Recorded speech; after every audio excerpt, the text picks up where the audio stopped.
curso de formação continuada de professores em educação especial. A utilização, a operação, a aplicação pedagógica de softwares de tecnologia assistiva. Olá, amigos! Chegamos finalmente ao ponto final do nosso curso. Finalmente ao ponto final, né? Bem dúbio, bem correto, bem desafiante. Bom, passamos por maus pedaços, passamos bons pedaços. O curso foi muito bom. E quando a gente chega ao final, a gente tem que colocar um bom ponto final. Um ponto final que diga assim, acabamos.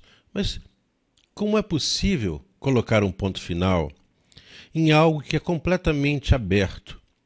Quando nós estudamos tecnologia assistiva, nós verificamos que é um universo tão imenso, as coisas vão aparecendo todos os dias, e você não pode dizer assim, acabou, estudei tudo. Não. Porque quando você descobre que, acho que já cheguei ao final, mas aparece outra coisa, e outra, e você descobre que as coisas se misturam, se imbricam, cada indivíduo tem uma forma especial de tratar. Então, é difícil dizer assim, chegamos a um ponto final. Mas a gente tem que ter um ponto final. E o ponto final que nós escolhemos foram outras soluções e novas perspectivas para a tecnologia assistiva. E tentamos olhar com um olhar, digamos, de interesse, de curiosidade. O que será que está acontecendo no mundo que pode ser considerado como uma promessa para a tecnologia assistiva? Isso é tão difícil responder, porque o que era promessa há um mês atrás, hoje já pode ser realidade. Mas por que isso acontece? Em primeiro lugar, ocorre uma grande evolução nos computadores. Uma grande evolução nos softwares. E essa evolução nos computadores, que passam a ser mais rápidos, que passam a ter maior quantidade de memória, que passam a ser conectados com maior facilidade, que passam a ter agregados um número maior de dispositivos e possibilidades, torna uma série de coisas que não eram possíveis relativamente fáceis de serem obtidas. Por exemplo, hoje você pode conversar com alguém do outro lado do mundo como se estivesse conversando com seu vizinho. Isso há pouquíssimos anos atrás era completamente impensável. Olhar para os olhos do seu irmão que está lá em Londres ou na Conchinchina, num bate-papo super amistoso e quase tão próximo como se ele estivesse ali do seu lado. Isso é impossível pensar nos anos anteriores, mas a gente hoje tem isso. Bom, dentro desse contexto, então, nós selecionamos uma série de ideias da evolução dos computadores e softwares, passando naturalmente pelos dispositivos móveis. O celular, por exemplo, que representa uma convergência da evolução do hardware, do software e das comunicações. E o telefone celular é uma coisa extraordinariamente complicada, extraordinariamente rica. Primeiramente pelos seus sensores. Sensores de todos os tipos. Sensor de movimento, de posição, sensor de temperatura, sensor de luminosidade, sensor de gravidade, sensor de movimento. Olha, a quantidade de sensores que um telefone celular hoje tem é absolutamente incrível. E tudo ali, na palma da minha mão. Estou falando de celulares, mas tablets, que são os irmãozinhos dos celulares, também é a mesma coisa. Dispositivos móveis em geral. Então a gente tem hoje, na nossa mão, um dispositivo que é capaz de manipular o que a gente normalmente não conseguiria obter como ser humano, a não ser com uma quantidade imensa de aparelhos. Está ali, tudo na nossa mão. E se a pessoa é deficiente, esses sensores têm um papel extraordinariamente importante. Com o sensor de posição, o GPS, você pode saber exatamente onde você está. Se você está com o sensor de temperatura, você pode dizer que graus. Será que eu estou com febre? Aí você pode ter o computador, o telefone celular como um dispositivo de medida da nossa situação física. Você pode caminhar e correr, ver como é que seu coração está batendo. Bom, sensores de todos os tipos que vão sendo aplicados para todas as pessoas, e em particular para as pessoas com deficiência.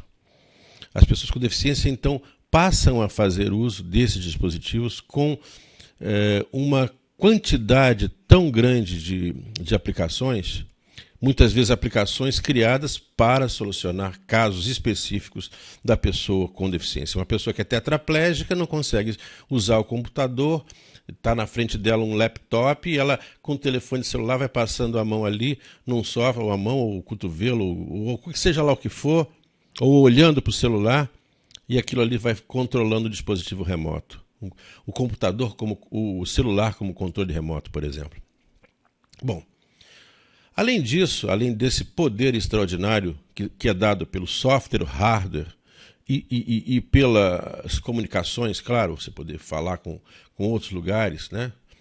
Você poder pegar 2 celulares, colocar um junto com o outro e fazer uma transferência bancária ali, só pelo fato dos 2 estarem conectados, né? Pagar uma conta através do celular. Bom, mas além disso, você tem hoje máquinas que a gente chama normalmente de robôs. Robôs são dispositivos eletrônicos, na verdade eletromecânicos, que tentam de alguma maneira realizar uma função repetitiva ou uma função inteligente, uma função de movimentação. As possibilidades são enormes, né?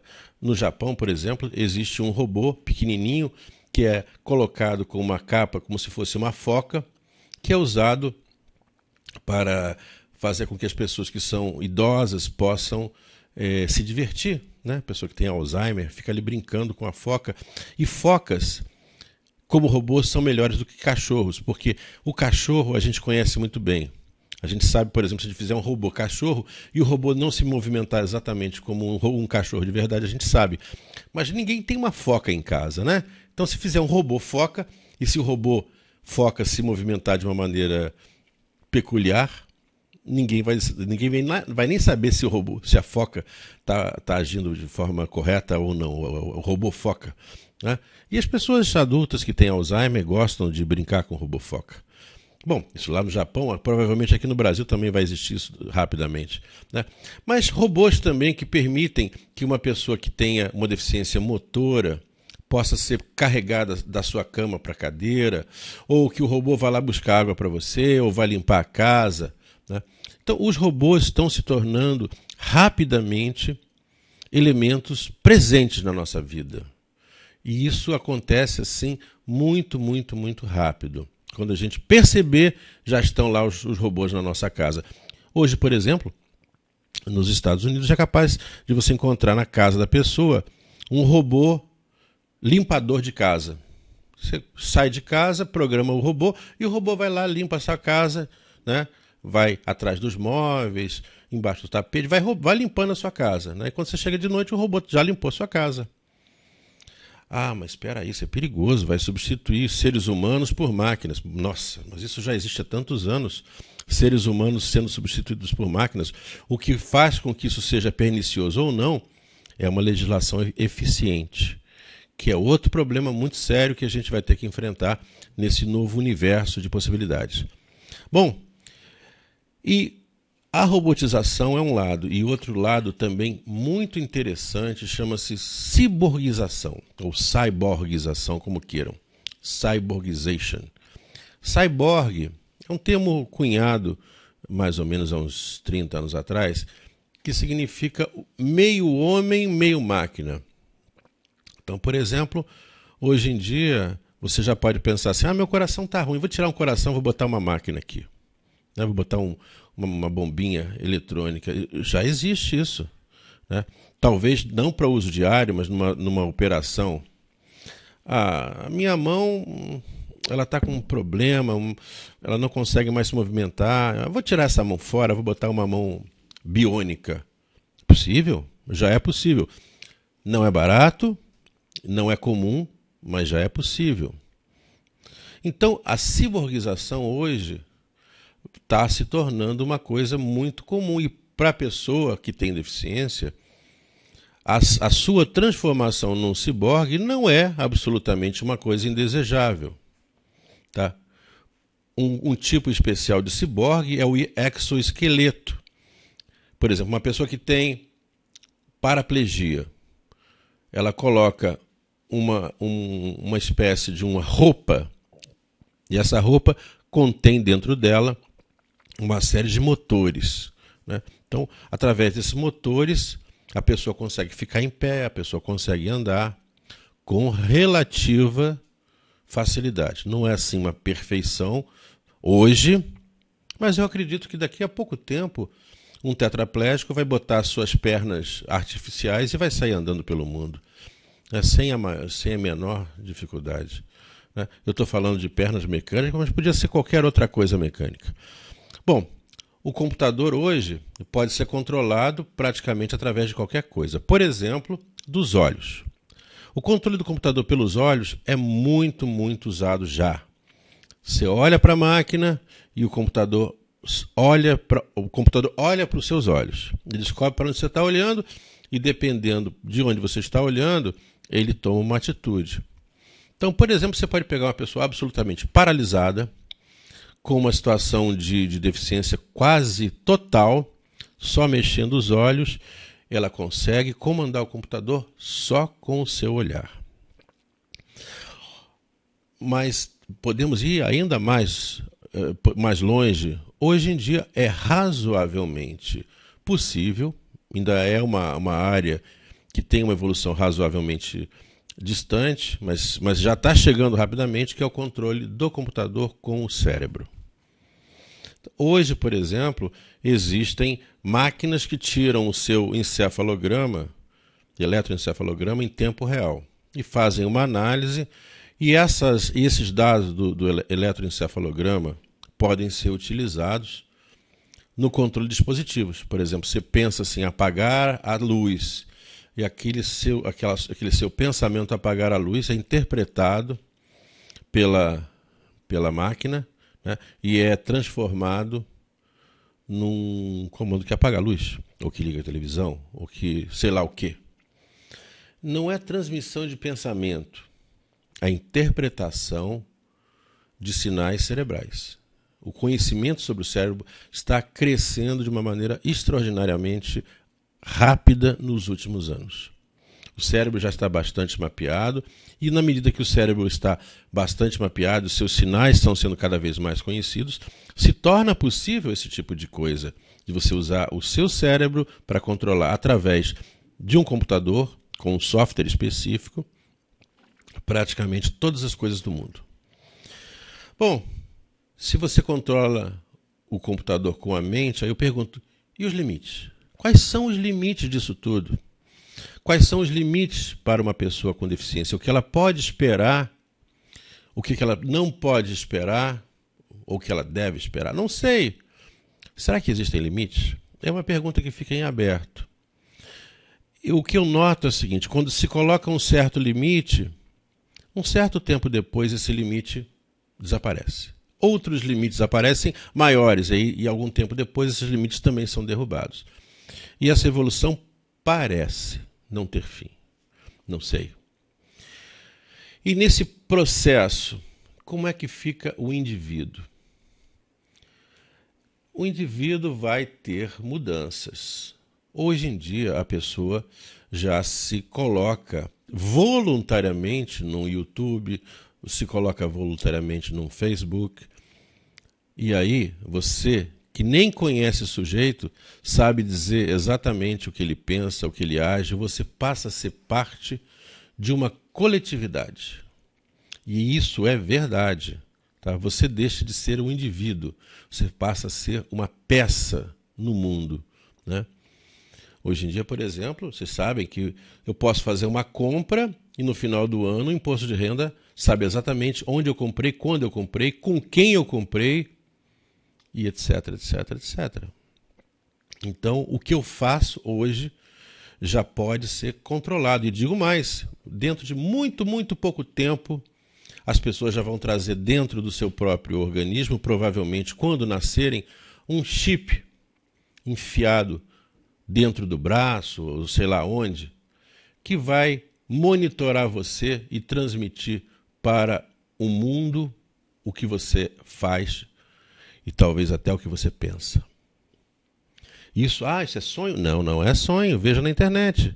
Já existem chips Já existem chips que são usados, por exemplo, pelas pessoas muito ricas para que o seu entorno, a sua empresa, a sua família saiba dizer onde a pessoa está, ou qual é o seu estado de saúde, bom, uma série de outras informações que esses chips que já existem hoje e que são, claro, são equipamentos relativamente caros, não é todo mundo que usa um chip desse, pode servir para a sua monitoração. Mas pode ser que isso seja uma coisa mundial, nasceu, já põe o chip, pronto. Então você já é parte do mundo. Você não é um indivíduo, você é uma parte do universo dos seres humanos. Ou, quem sabe, dos seres humanos e não humanos, que você pode considerar que as máquinas não são humanas, mas elas são alguma coisa que transforma os seres humanos em alguma outra coisa que poderíamos chamar de seres híbridos. E aí, a individualidade, o que acontece com ela? Não sei. E a deficiência? Será que a gente vai acabar? Deficiência vai acabar? Essa coisa de ser deficiente? Bom, podemos dizer que, de certa maneira, muitas deficiências não existem mais do ponto de vista prático. Por exemplo, se a pessoa não enxerga bem, mete um óculos e ponto, já está enxergando bem. Se a pessoa não consegue caminhar, devido a uma paraplegia, por exemplo, uma cadeira de rodas motorizada leva para onde ela quiser, um carro, um avião. Então, do ponto de vista de amplificação das limitações humanas, a tecnologia já faz isso, né? Você pode dizer assim, mas a pessoa continua sendo deficiente.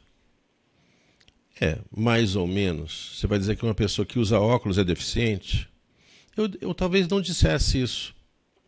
Uma pessoa que usa uma molinha no coração é deficiente?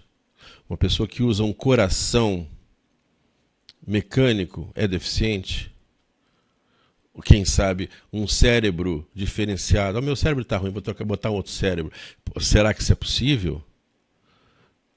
Há gente que acha que é possível. Se pegar o cérebro e botar em outra pessoa. Não sei. Bom, então esse conceito de deficiência vai ter modificação, com certeza. E o conceito de preconceito vai mudar? Bom, quantas perguntas, não é verdade? Quantas coisas que a gente não sabe dizer.